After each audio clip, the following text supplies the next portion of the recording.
আজকে আপনাদের সাথে শেয়ার করব খুবই ইজি এবং টেস্টি একটা ব্রেকফাস্ট রেসিপি। এর জন্য প্রথমে কড়াই গরম করে অ্যাড করে দিয়েছিলাম সাদা তেল। এরপরে ফোড়ন হিসেবে দিয়েছিলাম সাদা সর্ষে আর কারি পাতা।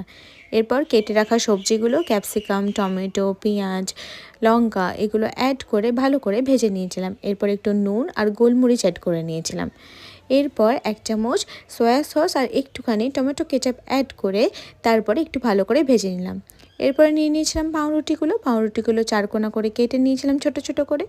এরপর ওই পাউরুটিগুলোর উপরে একটু দুধ দিয়ে পাউরুটিগুলো নরম করে নিয়েছিলাম। এরপর একে একে এই পাউরুটিগুলো অ্যাড করে দিয়েছিলাম ওই ভাজা সবজিগুলোতে।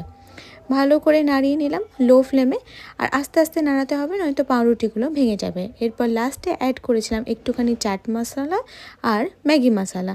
ভালো করে ভেজে নিলেই রেডি হয়ে গেল আমাদের ইজি পিজি পাওভাজি। এরপর টিফিন প্যাক করে দিলে বাচ্চাও খুশি, বড়ও খুশি, সবাই খুশি। আমার তো নিতান্তই ফেভারিট এটা। আপনারা ট্রাই করে বলবেন আপনাদের কেমন লাগছে।